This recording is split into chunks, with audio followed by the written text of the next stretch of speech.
Hey everyone, welcome back to another Shower Door Professionals live stream. We do this every Wednesday, 5:30 Pacific time, because that's convenient for me, your host. And we discuss shower door business, glass stuff, everything that there is to talk about when it has to do with shower door industry, and all that good stuff. And you too can join us on the live stream by clicking on the link coming on into the Zoom call, and you can tell us your opinion. We may or may not agree, but we will be polite for the most part. Yeah, hey, anyway, it's great to see you all. It's getting late in the year. It looks like we're on episode number 196. Man, I'm going to get close to 200 before the end of the year. So it's fantastic. I see Christina's there. What's going on, Christina? Hey Chris. Hey everyone. There's a lot going on. I know there is. That's great. So, couple of updates from the co-op. So we have we're at the end of the year, the end of 2024. So the co-op is going strong. We have a lot of great members already. We have pre-approved members, we have approved and paid members, we have all the members, which is fabulous. This week is the final week to guarantee that you're considered a founding member of the co-op. It is possible that we'll still be able to go through the whole process. There's a whole process of chatting and vetting and making sure we're all on the same page about the goals of the co-op and joining and all that good stuff. But we probably won't have a ton of time if we don't receive your entry by the end of this week. So just in the interest of giving Lana and her committee enough time to vet everything and do all their due diligence, please fill out the Shower Door Professionals co-op form that can be found at showerdoorprofessionals.com. You can click on the members page and click become a member, and that's just a form that you fill out. It's a couple pages. There's a lot of questions, but it's generally stuff that you'll know about your business, that so you can leave things blank if you had to. Anyway, go there, do that. We would love to have you. We'd love to chat. If you're not ready for any reason, we'll chat about why and get there, and it'll be great and wonderful. So final call for that. And not only will you be considered a founding member, but you will also have free membership for the first year. So that is a free membership, no membership due. You will still have the $1,200 upfront stock buy-in, but that is it. Shannon will be resending invoices to anybody who is pre-approved but has not yet paid, now that we have all of the bank account and everything up and going. Please reach out if you have any questions at all.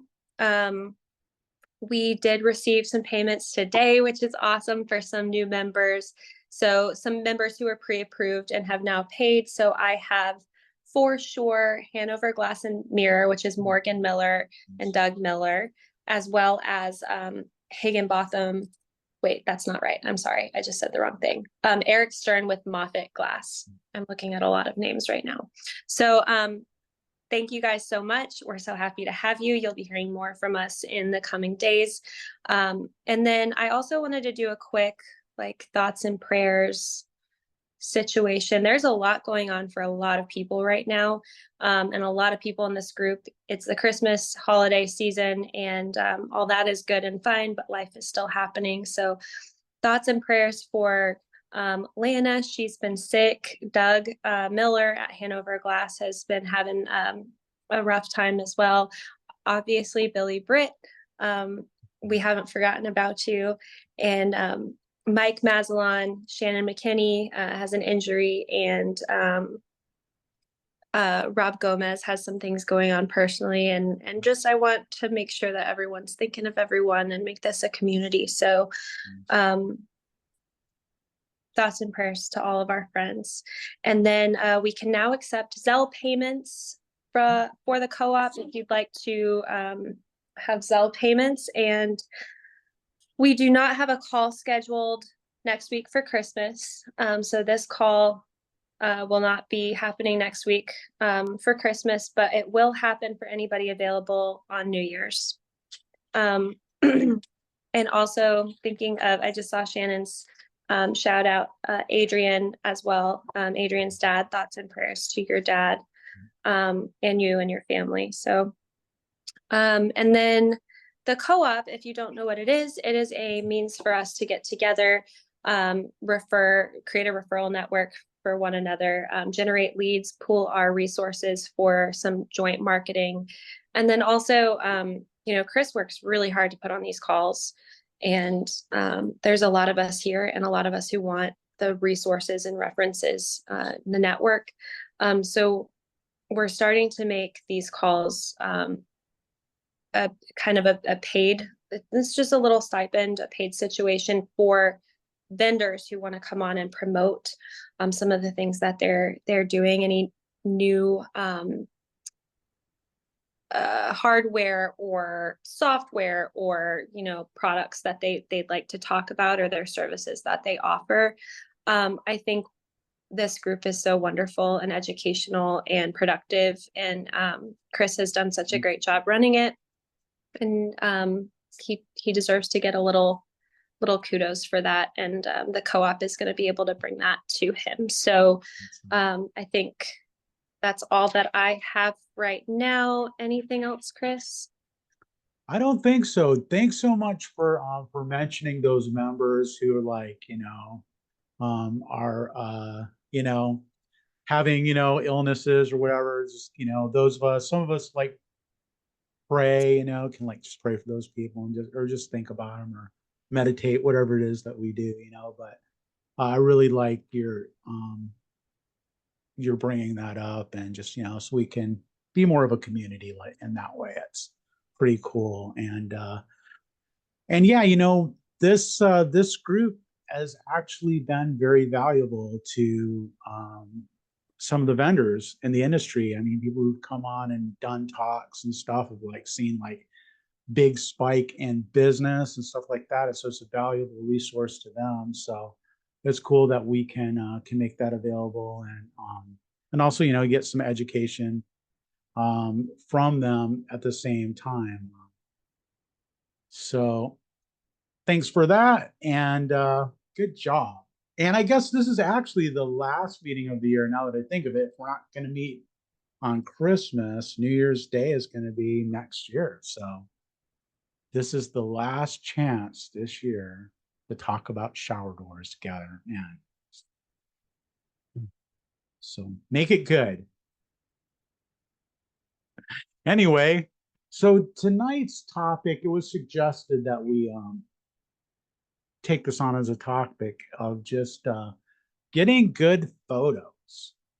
I mean, this is a super important part of what we do when it comes to marketing and just sharing information, is like getting good photos and teaching your crew to take good photos and how to edit them. And is there ways to take out flaws?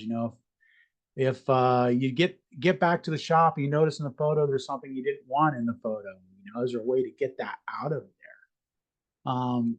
These things are huge, and we've got some really professional people when it comes to that. Some of you take some like awesome pictures, and I'd like to know some of the secrets to that. So anyway, and we've got people like Rob, who actually like, he does like software stuff for a living, man, so I'm sure he's going to have some insights. But anyway, that's the topic. Who wants to begin? You can volunteer, or I can call on you. Okay, I guess since you mentioned me, I'll be the starter of my experience and recommendation, like because I was in the field doing the pictures and then was trying to create the ultimatums, tell guys from now on, you're going to take before and afters and all these things that never really worked or panned out. Like what I noticed is somehow making it a requirement that the way that you have to have your guys back, the way to get them on the same page of taking the pictures, if they don't do that for you already, is like convincing them this is how you can have their back when people call to complain or say you left something behind or say you broke a tile piece and now you're talking about whose check it's going to come out of or whose raise they're not going to get or what their performance is like. So these are things that really affect what matters to them. So they'll actually pay attention when you say, I want to back you up. I want to know you followed our process. A before picture is the way you do that. And after picture tells me what smudges, what breaks, what cracks, what hinge, what gap you left. That was us or the other guys that came in through their whole construction process. So like the way to get them to take the pictures is one thing. Having a tutorial on how to take the right before angle and after angle from the same spot so that the when you get to the marketing side and creating the media side, you want a good before, a good after, side by side, and the customer sees it and sees no like disturbance in how seamless that looks. And there's so many bad before and after pictures that just not even just the blue tape and the painter's bucket, those are fixable, but the just bad angles in general that you can't really create the beautiful marketing material you need afterwards that goes everywhere from social media to brochures. Your guys can become very good at very good pictures if you have some very basic instructions. They don't have to be photographers, but they're taking the pictures so you can back them up, the after pictures so you can back them up. And when you actually receive the picture using something free like Canva, or I pay for it because it makes sense to edit your photo, you let the AI do it. If not your Apple phone or your Droid phone, they're feeding you, cramming AI, easy, free stuff everywhere for you to use. Just go and click it, search it, enhance your picture, put your logo on it. You can do a lot of things to template this process for you, so your stuff looks super clean by the time you send it to the customer as your before and after example, or as their finished product, or as all of that. You don't need a full team. You don't need to spend a lot of money. There's a lot of resources to get this done, but that's my experience and my input there. Great point. I mean the first thing that you mentioned, I didn't even mention it, was the value of having that before and after photo just to CYA, right? In case there's damage, in case something goes wrong, and to have photographic evidence of like how it was when you got there, how it was when you left there. In addition to the marketing value of your photos, there's just that the value of just documenting everything, right? I love that.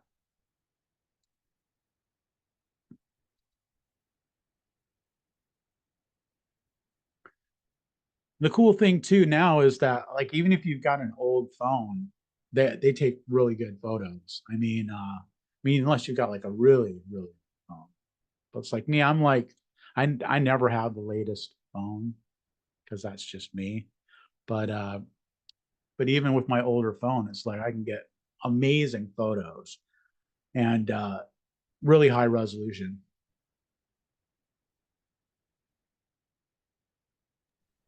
Rob, did you say Canva can edit out like tape and stuff like that? Because that's our biggest issue. That and I Yeah. do watermarks. Yeah, watermarks, they have a super cool brand kit function. So if you pay for the premium, it super makes sense to go and create your own brand kit of your colors, your fonts, what you typically use for your company on all the basic stuff, the stuff you would hand off to an ad guy or anyone creating your stuff to create like some cohesiveness in the end product. Because if you give no directions, you have 20 different things that are just look wonky when you're trying to elevate a brand with one look. But with Canva, you could do a brand kit, add your fonts, and then whenever you upload your pictures, you have a lot of apps and add-ons. They have basic features, like 5 basic editing features from Auto Enhance It. Click the auto and it'll bring the color up, bring all that. And then they have like image removers or erasers, photo erasers. So you literally just click eraser, you go hover over the paint bucket and it's gone. You go hover over something else and it's gone. You can go overboard in your enhancements, of course, but at a very basic level, you can get rid of the blue tape and all those things that happen in your photos without having to say, guys, we can't even use this. You can, you just got to give better instructions later, but every piece can be usable with the new editing stuff they have, even from replacing an entire thing with something that's fake. I would not recommend going that far, like use genuine stuff, but these tools are insane what you can do just from telling it, uploading the picture and explaining to the AI, I want to do this. Can you help me? And it'll give you the end product. Yeah. How long Canva. are you spending editing? What's that? How long are you spending when you edit, like before and after pictures? Not long at all. In the beginning, I probably took like an hour, hour and a half, 37 examples. And, I'm trying to, does this look right? Does this look right? In the end, I realized volume mattered a lot more than, and once you create one thing that really looks good, it's easy to duplicate inside of Canva or any editing software. Like you have an image, you have a style, this looks good for your website banner, for your normal email newsletter, or for your normal, what you send back and forth to customers. You found a good sizing, a good graph, a good layout. All you do is template that, or you duplicate that inside of Canva. You create many copies of the same thing. And whenever you're ready, just like a document that is an email of the standard stuff you send out for your warranty, you would duplicate picture formats and page formats. And all you would do is when you have the new ones, go in and swap out that before and after with that layout that already looks good. Swap out the cropping of it, the expanding of images, that you can make everything look very templated and reduce the time. I'm all about efficiency and speed and not creating AI computer generated stuff, but doing human stuff at a faster level using the AI stuff. There's so many ways to like do actions of ours, including you could batch upload 100 pictures at once into this other software I have and watermark every single one with your logo that's transparent in the right top. All you have to do is provide the right logo. And you're And doing you it all should be able to be like, I have to hire someone to do 100 pictures. You know what that's going to take? I got a nephew. Like some things do require thinking outside the box, but nowadays there's these tools that really just, all you need is someone who understands, all you need is someone who understands the tools and how to use them and the directions and goals you have to create that end game for you using the newest tech stuff. You don't have to know it. You just got to know the person who knows it and trust them. But you're just using one piece of software and one subscription. It's not like multiple pieces of software to do all this. Years ago, multiple. Now, for a majority of the things I talk about, it's about 3 softwares. Majority of the basic stuff, Canva. Canva Pro is where it's at. Like for the ideal marketer's toolkit of like, hey, we used to, anything you would send out content wise, from the brochure to the ad to the yard sign to the web page layout. Like you want to brainstorm stuff, like that's a great place to create it once, like it, duplicate the design, and then use it to create the rest of your stuff. Because now you've got pre-projects that you're just kind of pulling out and you got a seamless look. In the end, you have a page that across all your media channels looks on brand and like you actually have a team behind it, but really you're just using one tool with the same instructions repeatedly.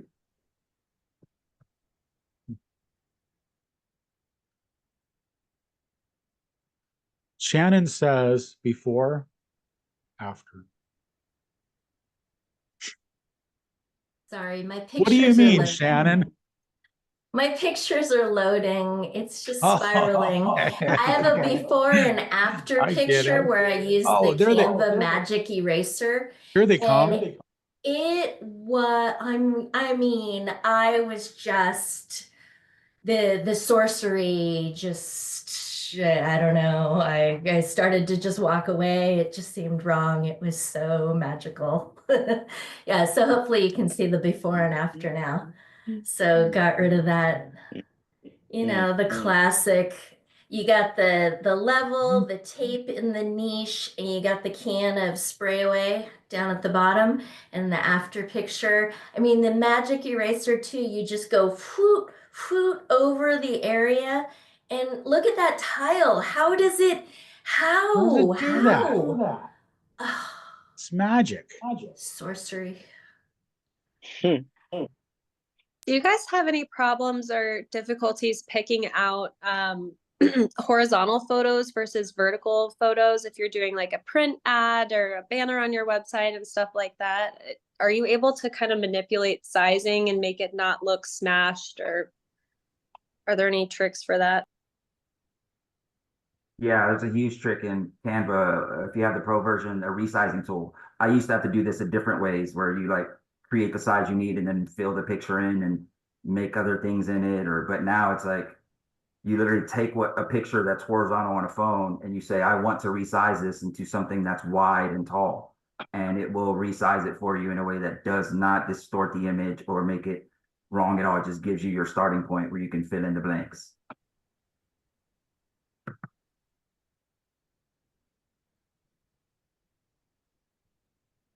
Yeah, so I mean, an important thing like Robert was talking about earlier is teaching your installers to take the photo from the same spot. So figure that out.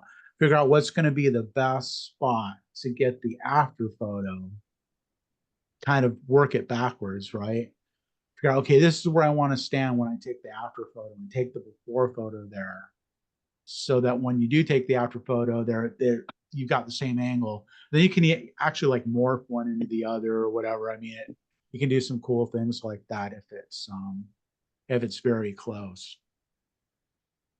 So that's an important thing of just letting guys know. So what are some other things that you can let your crew know to do to ensure that you get great photos?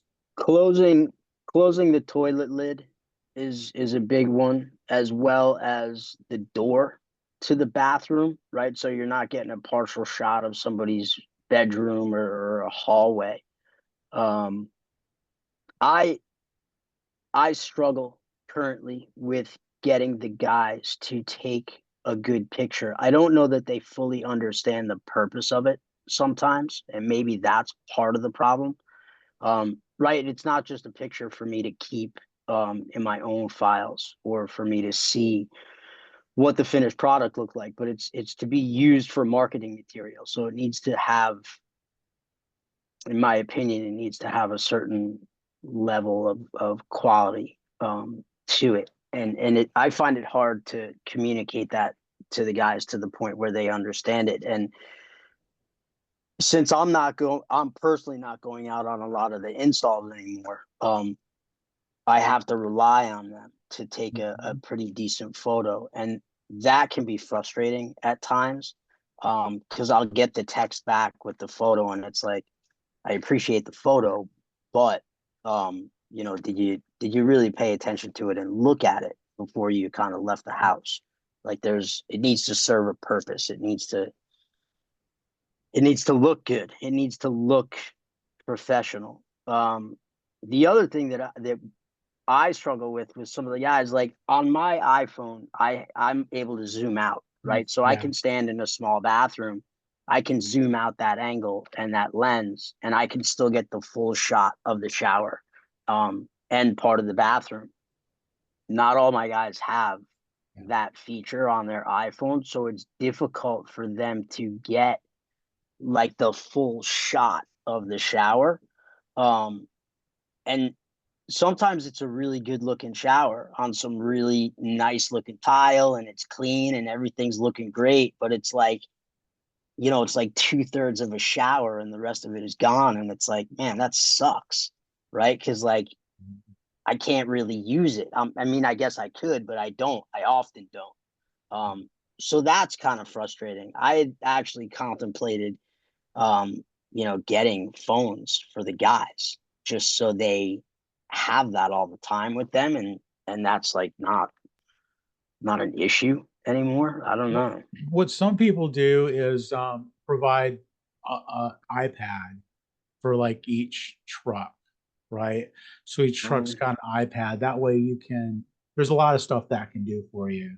You can keep your documents, keep your drawings on there, and then be able to get there's no excuse not to be able to get, a great photo. Yeah, that's a good idea. Rather than getting everybody a phone, right? You can Yeah, get yeah, yeah. like, Just get a truck, an iPad. yeah, yeah, Right. make that one of the tools on each of your trucks. The follow-up to Chris's is to be able to use the iPad in video mode too. And you can do a swiping thing in video, especially if you have a door that moves where a customer says, oh, that slider is terrible. Hold on a second, sorry. My phone was ringing. The slider was creaking or this and that, and you can go back and you can see that it's sliding beautifully. Just those type of things. And when you do a walk around too, you're looking at different angles and different lighting. So the video is good. Now, not that you're going to publish that, but if you're using it for responding to a customer's complaint or a customer's objection to something, it gives you a little bit better proof than just simply one snapshot. We also recently put terms on we have all our customers sign an install and warranty contract before we even schedule to go out and get final measurements. And one of the items in those terms is that by signing this, you're allowing media rights for us. So any pictures of your showers that we take, we're allowed to use on our social platforms and whatnot, websites, so on and so forth. Yeah, that's good. That's good. Yeah. Let's see. Ryan says, I was looking at a DJ Osmo Pocket 3 for the vans. Have you seen that thing? That thing is like killer. What is that called? It's called the DJ Osmo Pocket 3. It's a little camera about like this, and usually it has like one of those gyroscopic holders. Man, they take killer video. What does one of those cost, Ryan? I think it's like $600-700. Yeah, the idea is cheap.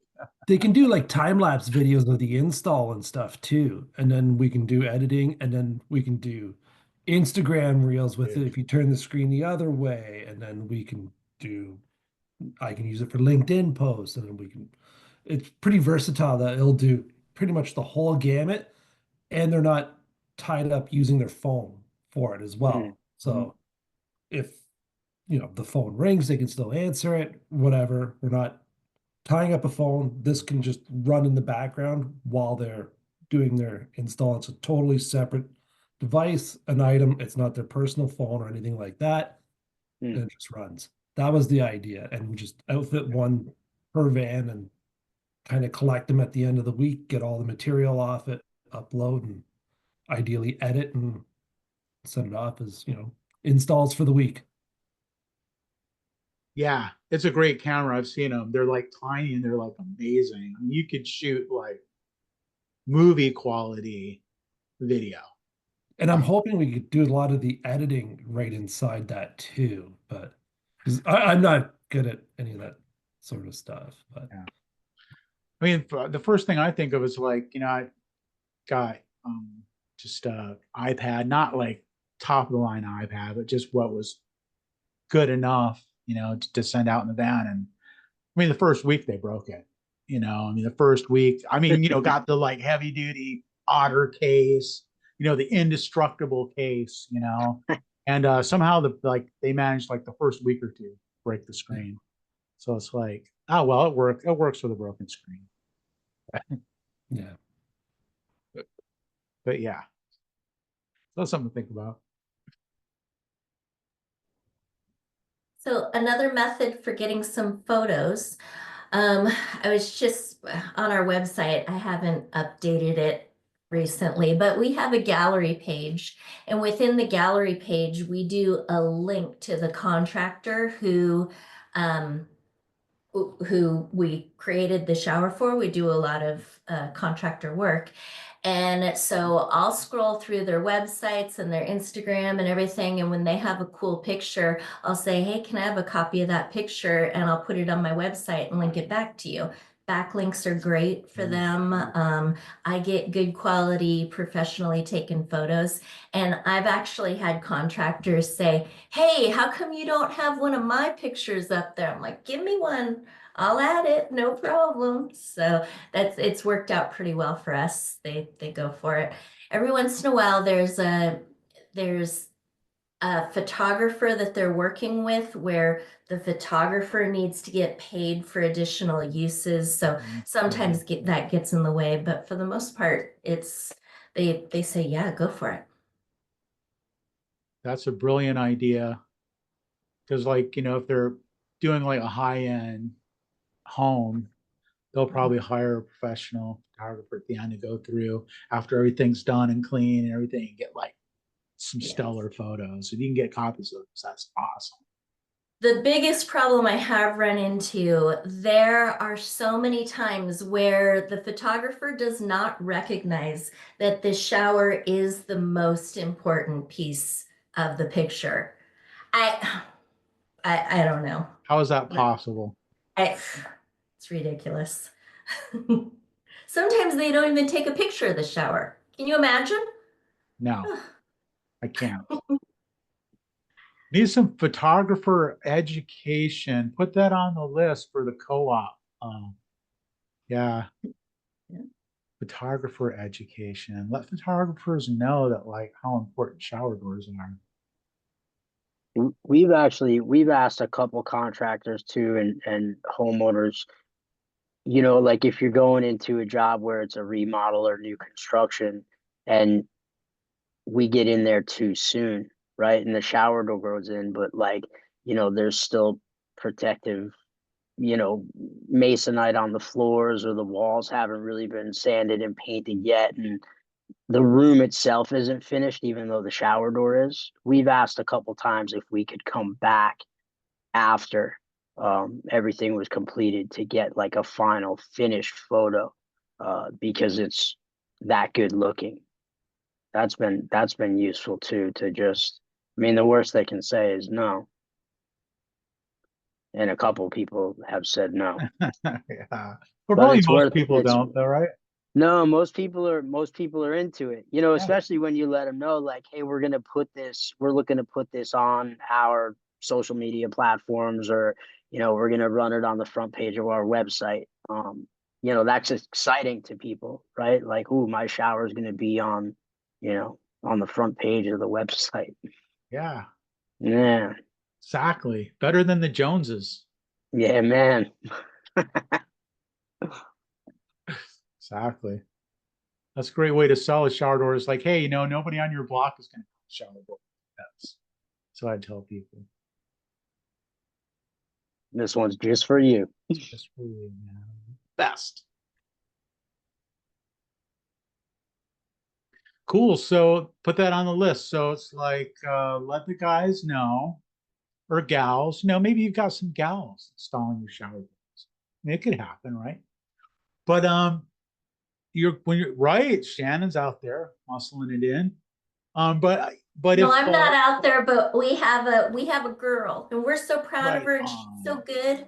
I Anyway, love sorry, it. just had I to mention love that. it. When I did the test for my apprenticeship back when I was like, gosh, this is a long time ago. But I had the highest score of anybody who tested for it, except for a girl. There was a girl who did a little better than the test, and we ended up in the same apprenticeship class. She was a decent glazer, you know. I mean, you don't see it very often, but you do see it. But anyway, I digress. Um, yeah, let them know. Put down the toilet seat, right? I like that. Close the door to the bathroom. I don't think I've ever heard anybody mention that before, but that's brilliant. You know, make sure the door is closed so that you're not catching whatever, some distraction out the door. Um, Clean up the area a little bit. I mean, a lot of times the crew thinks, oh man, you know, they're like, oh, clock's ticking. I need to get out of here. And it's important to let them know, hey, there's time. There's time, you know, at the end of the install to clean up, you know, move stuff out of the way, get a good photo. It's part of your job. It's important. Don't worry about rushing out of there. You know, there's always, you know, an extra 10 minutes or whatever to spend doing that, making sure everything's, you know, top notch and you get a good photo. The other thing is watch your reflection. Watch your reflection. That's tough. The reflection's really hard. That is. Sometimes we need to take a picture in a mirror to get the whole shower. Yeah. So you're standing out of the bathroom, shooting it in the mirror and coming back, but then it brings in a lot of options and you really have to watch out for background. Ever stand outside the window, take a picture from I haven't. outside? Not I've yet. gotten out on the roof once. Yeah. Remove shampoo bottles too from Shampoo shelves and bottles? niches. Yeah. Any loofahs hanging from anything, washcloths. I'll take towels and fold them sometimes. You know what I mean? If they have like towels just kind of laying around, I'll fold them and place them like on the deck of the tub or something like that to make it look nice. Presentable. Yeah. Yeah. Stage it. Stage it. Yeah. Yeah. Recently we got on this kick for people that drive Jeeps. They love these little ducks. So we've been ordering ducks with our logo on it, and then we've been leaving them in the shower. And it's almost like when you take your picture, it's your own watermark without putting it in. The little ducks are in the shower, and it's actually pretty cute. People like it. I like it. That's a cool. great idea, man. Yeah. Especially if they have kids, they love it. Rubber ducky. Little rubber ducky. Yeah. Dude, that's a killer idea. Well, it's easy to market because you go, like my grandkids love ducking cars. That's what a D. And you go into a shopping center, you know, you can just leave them on the handle of the Jeeps.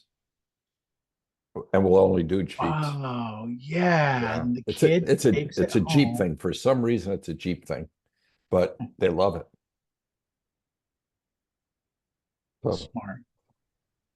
So that's, So, I got Bill- off of that only because of the watermark and heard Robert talk about putting watermarking in there. So the duck is a little customization. Not that it couldn't be canvaed off or photoshopped out. It can be, but go ahead, Shannon.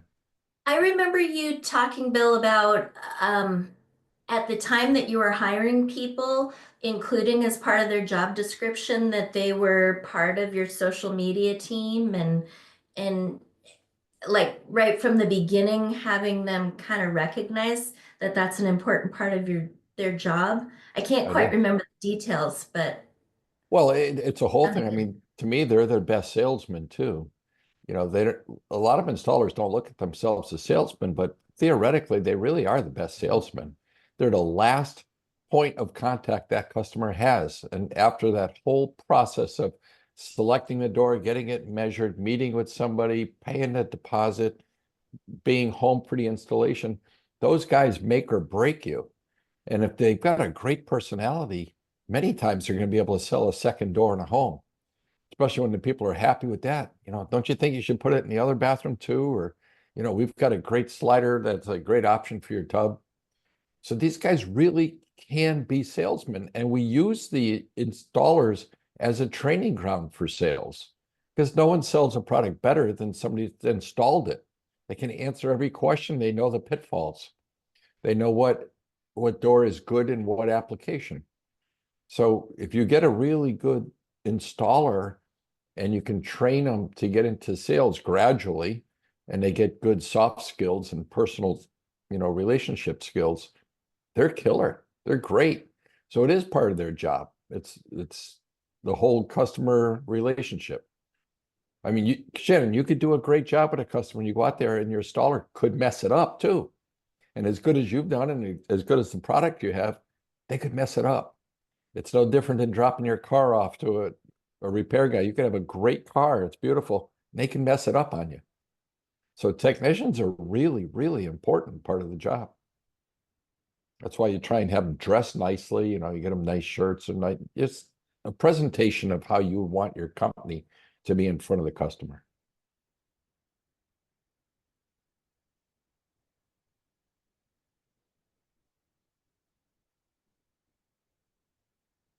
Back to you, Chris.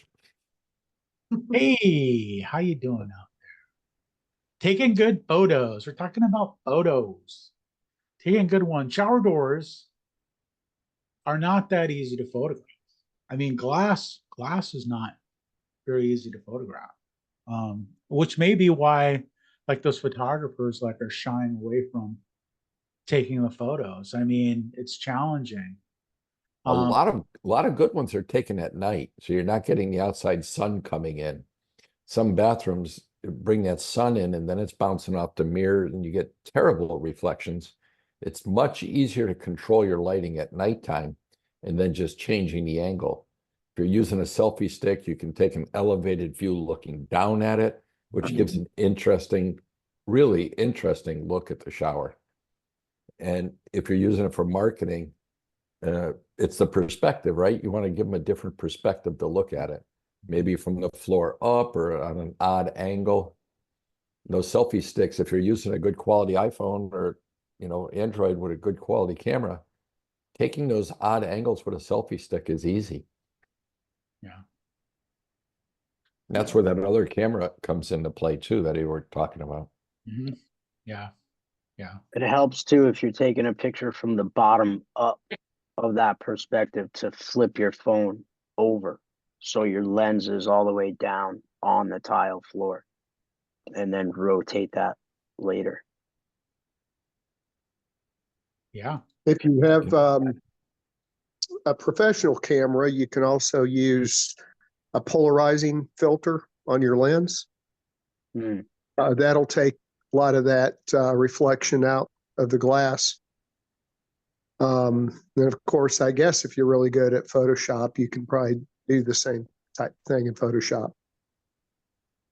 You know, when you say that, Brad, I think won't a polarizing lens show the distortions in the temper? I don't think so, because I've No? used it in the past. I don't recall that being an issue.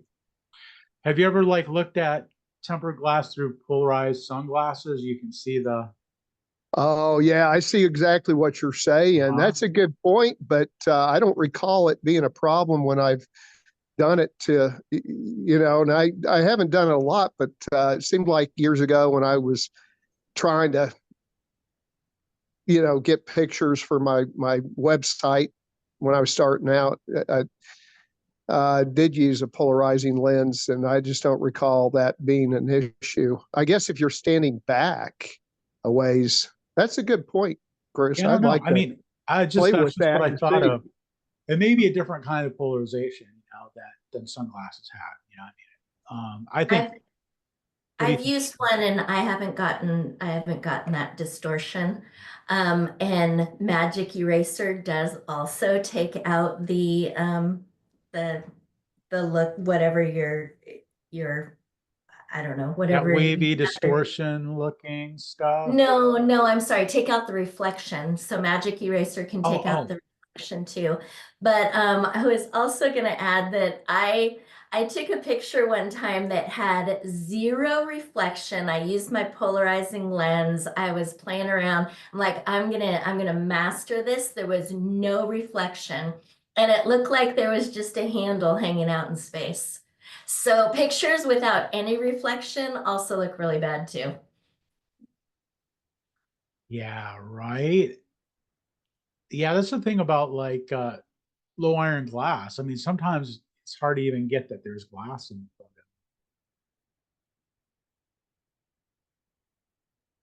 I guess that's what you're going for, but huh.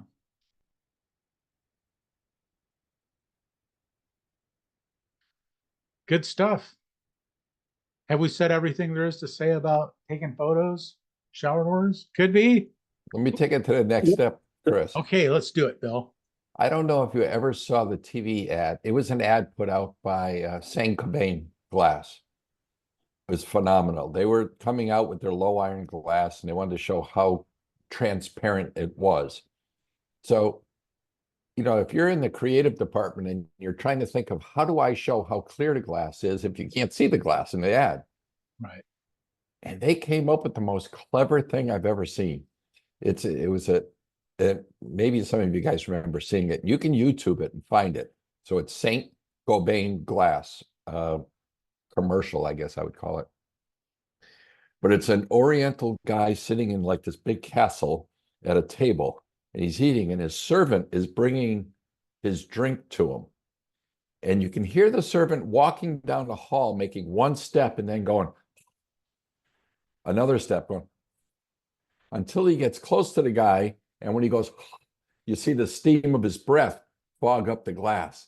And then he takes one step to the left and he walks through. It's just absolutely brilliant. It's just mesmerizing. You're going, it just captures you to watch this thing like, what the hell is he doing? And once you get it, it's phenomenal.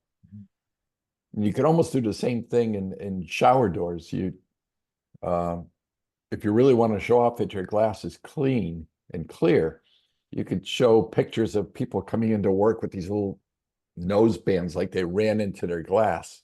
And I'll say, oh, did you get a door from my shower door also? And you can see like they had a broken nose. It's pretty funny. Yeah. Yeah, I like the idea of like maybe just like, breathing on the glass, like standing there and like Shannon's photo, where you can't see anything except the handle light hanging in midair. Yeah. Robert, if you're really good, look up YouTube and get that Say Cobain glass. It goes back a few years, but it's phenomenal. It'd be great to put it up here. It's worth seeing.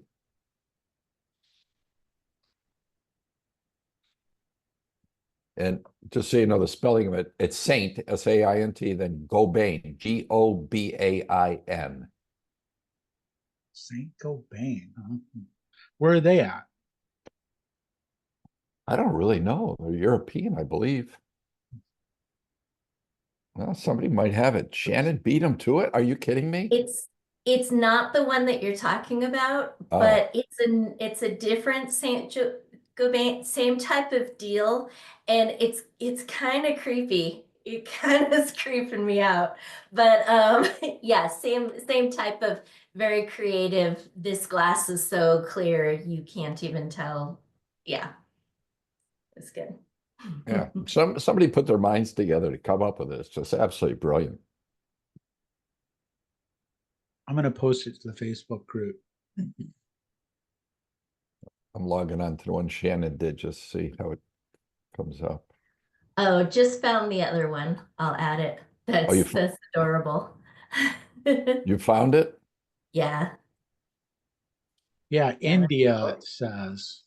Yeah. Interesting. Yeah, it looks like they have a couple funny ones out there. Yeah. That's pretty creative. Oh, I'm watching this creepy one. I'm waiting for it to end. Oh, there it is. You guys are good. You guys are good. That's wow. That is creepy. Did I lose everybody? No. Oh, there we are. I'll watch it later. I'm on duty right now. Go ahead, Christina.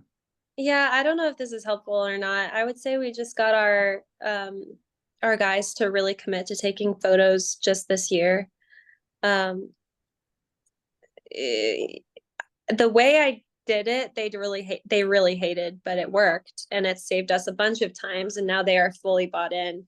But I made a Google form, which is a free thing you can make. And they have to do install notes after every single job.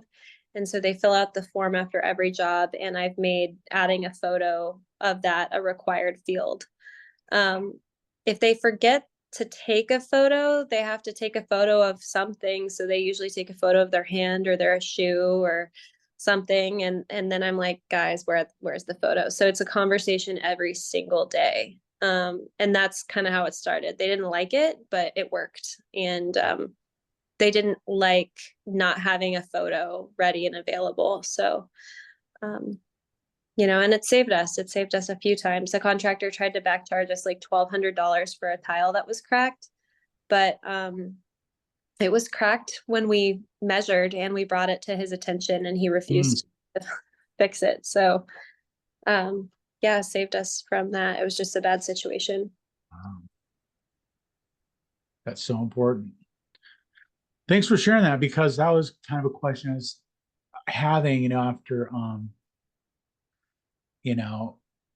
hearing, I mean, because it is difficult to get guys take photos sometimes, and what are some solutions to that, getting them to do that? Does How many anyone ti- do a photo of the week or a favorite photo of the week or a prize for a photo that gets posted to a social media account or something like that? I didn't have it as photo a week. We just paid them anytime that we could use it. I had a flat thing, like if we can use your picture in an ad, I'm going to pay you for it. And then I was getting a lot of them. But we have a program called Slack right now that the guys like using it, and they communicate with each other. So if somebody has to go to help somebody else at a job, they can take it and they'll know what they're going into, or if they have to do a service call, they can look back at the job. A lot of good reasons to take photos. Sometimes the guys just can't remember what finish was on the hardware, and the photo helps them out because they don't have access to the paperwork anymore. Yeah. We do a photo of the week, and I had, when we first started it, it was like cool pictures and neat designs and things like that. I had to open it up a little bit because everybody wanted to have their photo in the photo of the week. So then I had to kind of look around and say, oh, DJ keeps getting photo of the week. I gotta pull in, Braden's. And so I had to mess with it a little bit. But part of it was, this is a really good quality photo.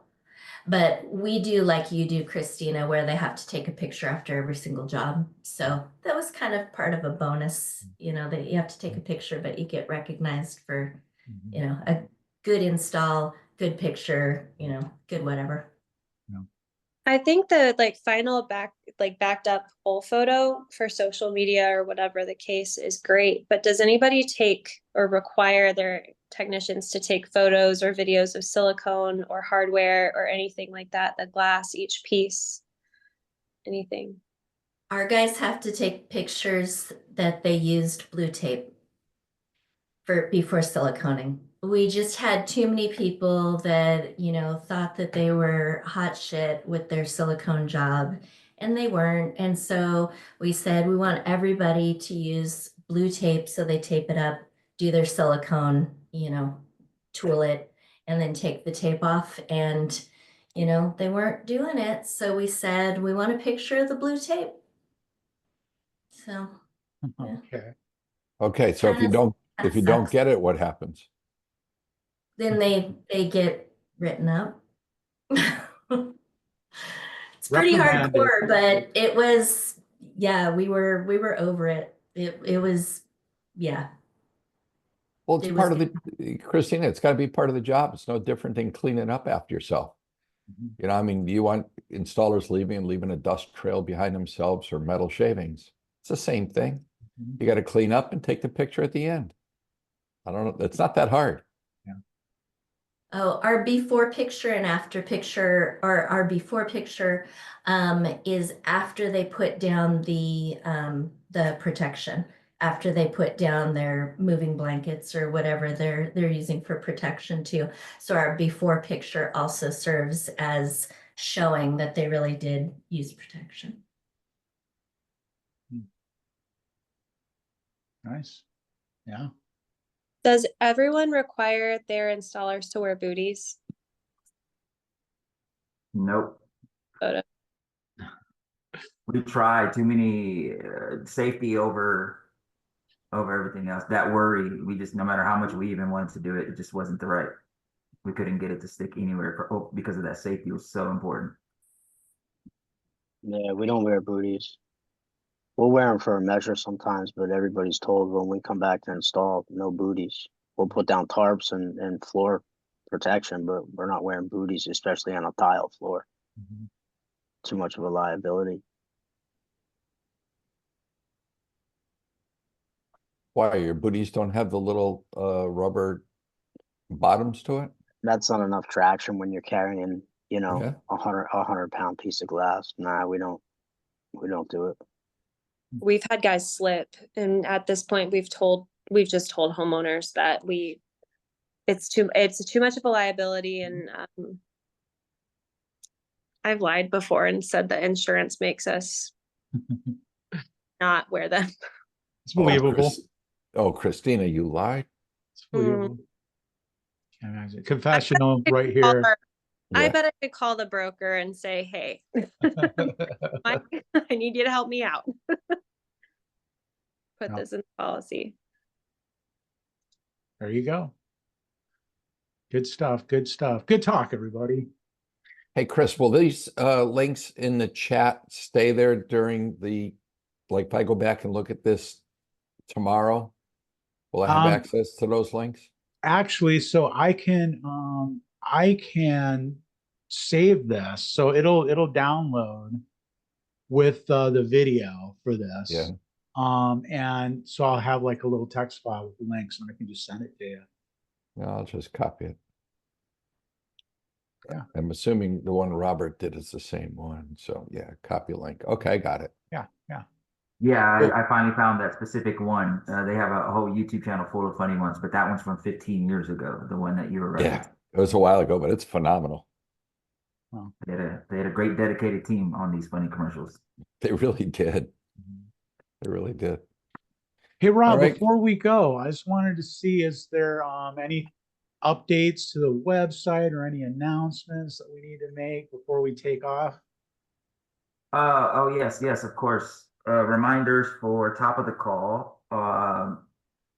We can guarantee you getting into the shower door co-op and us being able to review everything and have the conversations needed before end of year, so you can get take advantage of all the free upgrades if you fill out the form by end of week. Other than that, we'll hope to get you in time for all the perks. Go to showerdoorprofessionals.com/blog and you will see Shannon's collection of blog material and expect to see other blog material. If you are interested of submitting blogs, and there's a chat widget on the website, or there's contact forms, or you can text 737-520-4167 for the people listening to this later, and message us anything that you would like to help with, committee-wise, photo-wise, blog-wise. We'd love to have the contribution of everyone in the industry to highlight the experts across the nation and to give customers the best insight on who you are, what you do, what you stand for, and how they can get a hold of you for their next project in your area. Other than that, you can find it at showerdoorprofessionals.com/podcast to get reminders to be on this live call next week, or to actually get access to the other audio versions and podcasts, because this can be found everywhere across all your favorite podcast networks. Awesome. Wow. Thanks, Rob. Really appreciate it. Hey, Merry Christmas, everyone. We're not going to see you next week, but we'll be back on New Year's Day to kick it off old school. All Have right, a great guys. holiday, everyone. See you You then. too. Merry Christmas, everybody. Merry Christmas, Thanks, everybody. Chris. Merry Christmas. Thanks, everyone. Chris. See you guys next year. Merry Christmas, everybody.